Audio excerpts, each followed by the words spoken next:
De cara com o esporte.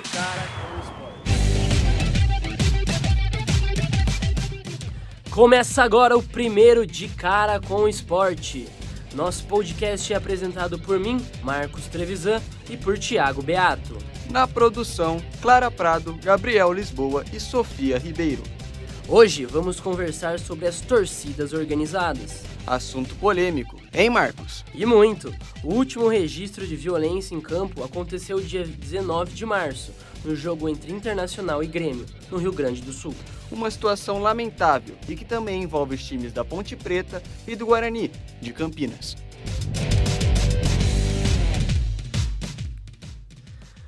Para discutir esse tema, vamos voltar um pouco na história.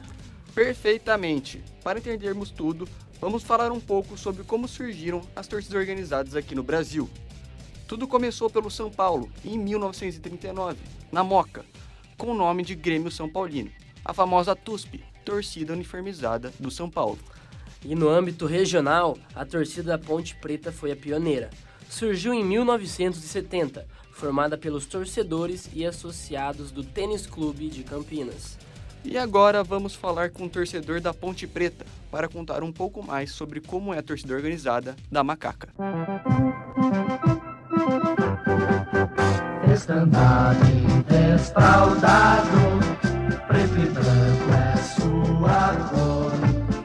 Ponte Preta vai pro campo. Murilo Battaglini, torcedor da Ponte Preta, irá nos contar como é fazer parte de uma torcida organizada. Para mim, fazer parte de uma torcida organizada é bem gratificante, porque nem tudo também é violência. As pessoas julgam muito isso só porque a torcida organizada pensa que tudo é violência. A torcida organizada também é uma família. Você cria amigos, cria vínculos, cria amizades. Você, tem doações também, que a torcida organizada recolhe as coisas, doa para as pessoas mais necessitadas. Tem festas, eventos que são bem legais. Quem gosta de tocar na bateria, gosta de cantar, tem muita coisa que é bem legal e eu gosto bastante.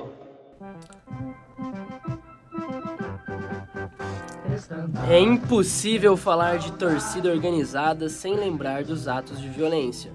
O primeiro registro de violência em campo no Brasil foi no dia 23 de janeiro de 1992, em um jogo entre Corinthians e São Paulo, válido pela Copinha.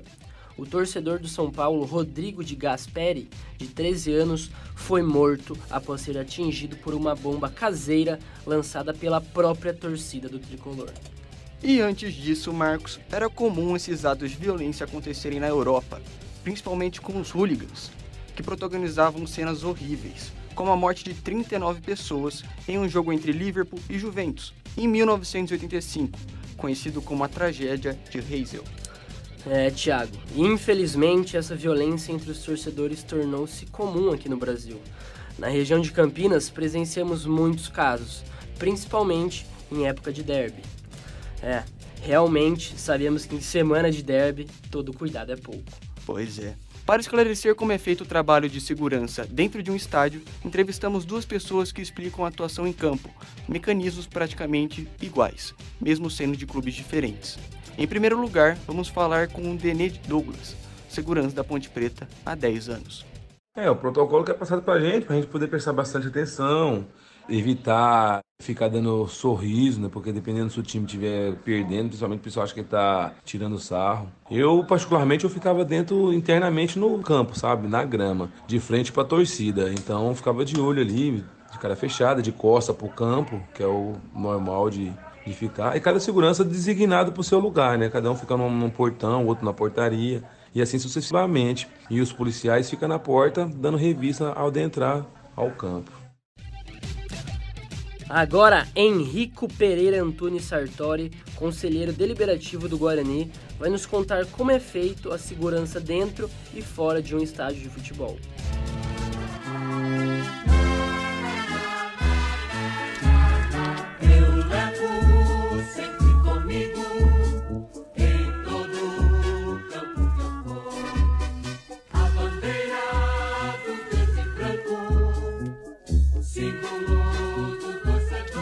Bom, essa parte de segurança nos estádios é um evento privado, mas ao mesmo tempo é um evento público. Tanto é que quem faz a segurança, quem toma ali o estádio, se eu não me engano, são 2 horas antes e após o jogo, é a polícia, que é um servidor público. Então, eles recebem a parte, obviamente, para fazer isso, a instituição, né, para fazer essa segurança e tudo mais, mas quem é responsável por isso é o município, é o estado. Então, inicialmente, quem toma essas providências de segurança em si não é o clube.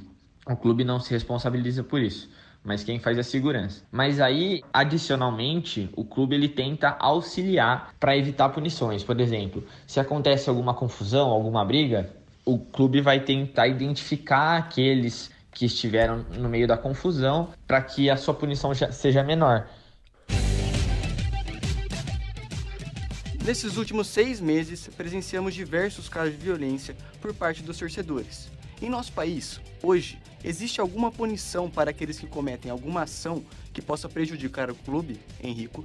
No último caso do Grêmio, no final do ano passado, no final de 2021, quando o Grêmio teve a invasão do campo e tudo mais, e aí, se eu não me engano, foram 22 torcedores identificados e punidos, aí com diferentes tipos de punições, seja pagamento de cestas básicas, proibição de entrada no estádio e tudo mais. Então aí depende de caso para caso. Mas aí então, a diretoria dos clubes, ela não tem muito o que fazer para evitar, não é ela que faz a segurança, mas ela pode ajudar para que isso acabe, porque a partir do momento que você pune as pessoas vão ficar mais receosas em cometer esse tipo de ato ilícito em meio a jogos de futebol e tudo mais. Em fevereiro deste ano, houve um confronto entre os torcedores da Ponte Preta e do Guarani. Um ônibus com torcedores do Guarani sofreu uma emboscada em Campinas, quando estava voltando de Itu, depois do Bugre perder o jogo por 3-0 para o Ituano, né? O confronto deixou pelo menos 2 feridos na noite do dia 16. A briga aconteceu 3 dias antes do derby, que aconteceu no sábado, dia 19, válido pelo Campeonato Paulista, e o jogo foi realizado no Brinco de Ouro da Princesa. Murilo, torcedor da Ponte Preta, nos contou que já presenciou alguns casos de violência dentro dos estádios. Sim, eu já participei de atos dentro do estádio, de que teve violência, que já teve vários tipos de atos de violência dentro do futebol, como invasão de campo, briga com polícia, quando o time é rebaixado, a torcida fica brava pra caramba, contra time rival, torcida adversária que fica de brincadeira com a outra torcida. Todos esses atos aí acabam tendo algum tipo de violência no estádio. Esse ano já ocorreu diversos casos de violência entre torcedores organizadas. O caso mais próximo foi a briga entre torcedores da Ponte com os do Guarani, mas as grandes capitais não foram diferentes. No dia 5 de março, ocorreu diversos clássicos pelo Brasil. Em São Paulo, torcedores do Corinthians e São Paulo começaram a brigar dentro da estação de metrô Primavera Interlagos. A linha ficou paralisada durante 15 minutos, pois os torcedores acabaram entrando na via de trem e acabou com 4 pessoas detidas. Exatamente, e vale lembrar que, por se tratar de um clássico paulista, era um jogo com torcida única.